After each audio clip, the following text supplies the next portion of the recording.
Good evening. जो हमारे 10th class के लिए जो अगला महीना टेस्ट है एनटीएससी का, उसमें वर्क एनर्जी पावर आ रहा है, तो मैं उसी के रिवीजन में अगली क्लास ले रहा हूँ। एक क्लास हमारी पावर पे होगी जो कॉमन होगी, करंट के लिए भी वही चलेगा, मतलब वहीं से जो पावर का मतलब है वर्क में पहले पढ़ेंगे फिर करंट के लिए। तो अब हम ले रहे हैं energy stored in stretched strings और स्प्रिंग्स। स्ट्रेच्ड स्ट्रिंग का मतलब है जैसे रबर कॉर्ड होती है, रबर वाली स्ट्रिंग जो है जिनको आप खींचा जा सकता है वो सब। देखिए, मान लो ये एक स्प्रिंग है और अभी ये अपनी नेचुरल लेंथ में है और इसकी लेंथ है L, सीधी है और ये अपनी नेचुरल लेंथ में है और इसके साथ मैंने कोई ब्लॉक अटैच किया है जिसका मास है M, या फिर मैंने एक रबर कॉर्ड ली। दोनों में एक फर्क होगा, एक स्प्रिंग है और ये सिंपल रबर स्ट्रिंग है। ये भी फिलहाल अपनी नेचुरल लेंथ में है L और इसके साथ भी कोई ब्लॉक मैंने M अटैच किया। दोनों के साथ एक कांस्टेंट होता है या फोर्स कांस्टेंट उसे बोलते हैं हम। K को मैंने दोनों के लिए बोल दिया कि K is the force constant of both. दोनों का ही जो फोर्स कांस्टेंट है वो K है। तो देखिए दोनों में फर्क क्या है, फर्क पे अभी आएंगे। पहले सिमिलरिटी क्या है, अगर मैं इसको x आगे कर दूं तो ये एक पुलिंग फोर्स लगाएगी इस पे K इंटू एक्स। सिमिलरली अगर मैं इसको भी x आगे कर दूं तो हम ये मानते हैं कि ये पुलिंग फोर्स लगाएगी K इंटू एक्स।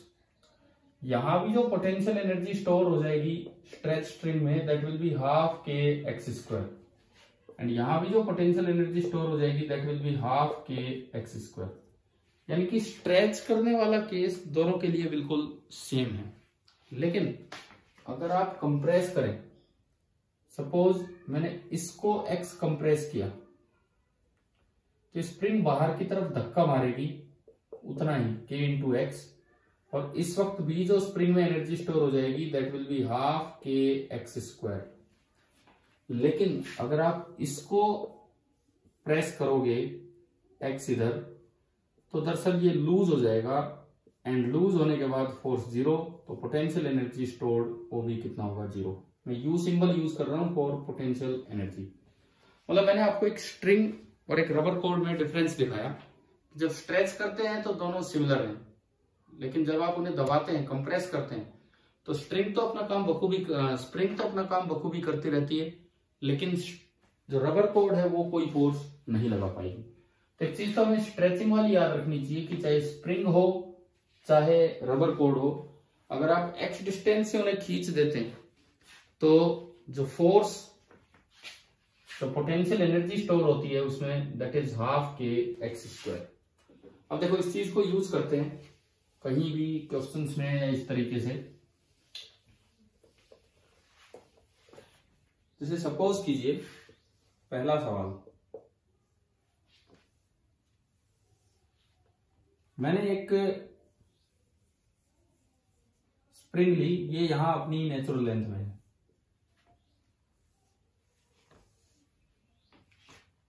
हमने इसको कुछ x कंप्रेस करके और इसके साथ एक ब्लॉक अटैच नहीं है, बस जस्ट इसके यूं लगा लो कि इसको प्रेस कर सकता है। यूं कहें एक ऐसा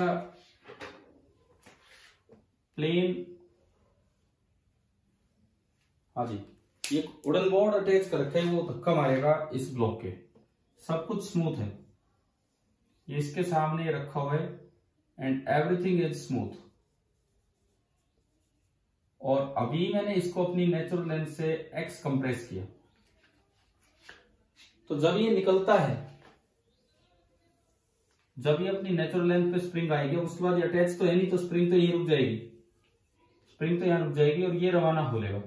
स्प्रिंग ये मासलेस है, अभी ये जो बोर्ड मैंने दिखाया ब्लू कलर, ये मासलेस है और इसका मास है m, ये मासलेस है।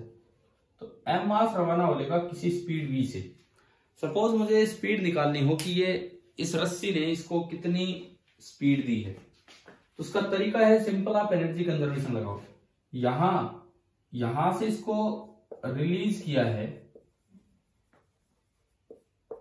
इसका मतलब इस जगह जो पोटेंशियल एनर्जी थी स्प्रिंग में that was half k x square, लेकिन यहां पोटेंशियल एनर्जी जीरो होगी क्योंकि नेचुरल लेंथ में आ गई। ऊपर काइनेटिक एनर्जी ब्लॉक की जीरो थी क्योंकि वो रेस्ट पे थी, और स्प्रिंग का तो हम मास मानते ही नहीं तो उसकी काइनेटिक एनर्जी का कोई मतलब नहीं। और यहां ब्लॉक में kinetic energy I half m v square. अब देखो स्प्रिंग फोर्स ये कंजर्वेटिव फोर्स है तो आप एनर्जी कंजर्व कर सकते हो। तो पहले जो टोटल मैकेनिकल एनर्जी थी वही बाद में टोटल मैकेनिकल एनर्जी होगी। अगर आपने इक्वेट किया तो half k x square is equal to half m v square, half से हाफ कट गया और मेरे पास v आ गया के बाई एम का अंडर रूट इंटू एक्स। या आपने सीधा पता लगाया कि भाई कितना v है, कैसे आपने ये चीज निकाली यूजिंग एनर्जी कंजर्वेशन। अब मान लो अगर जैसे कुछ भी सवाल बन के आ जाए इनमें, सपोज हमें दिया जाए कि x डिस्टेंस जब कंप्रेस किया तो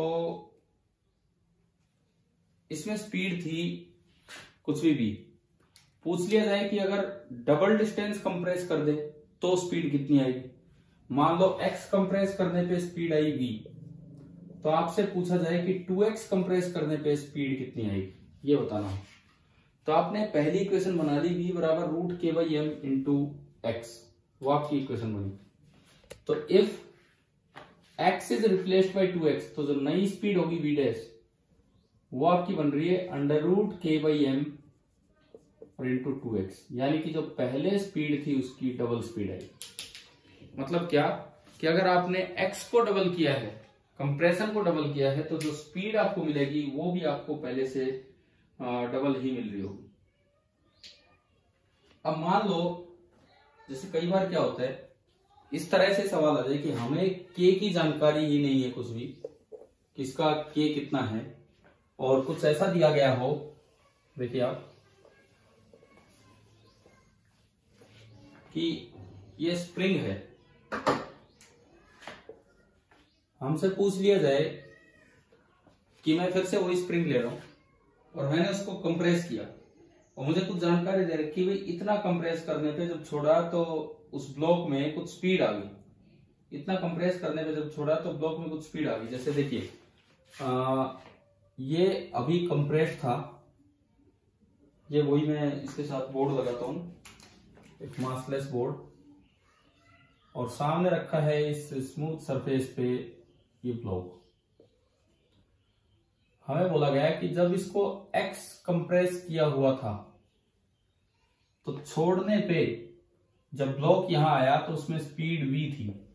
पूछ ले कि बताओ भाई इसमें कितनी पोटेंशियल एनर्जी स्टोर थी, ये इलास्टिक पोटेंशियल एनर्जी होती है, तो ये उतनी होती है जिसमें इसमें काइनेटिक एनर्जी, यानी कि यहाँ डायरेक्ट आंसर आएगा potential energy is equal to half m v square. मतलब हमें ये भी नहीं पता इसका k कितना है, लेकिन डायरेक्ट हम हाफ एम वी स्क्वायर से उसकी ये बता सकते हैं कि भाई उसमें पोटेंशियल एनर्जी कितनी होगी। क्लियर।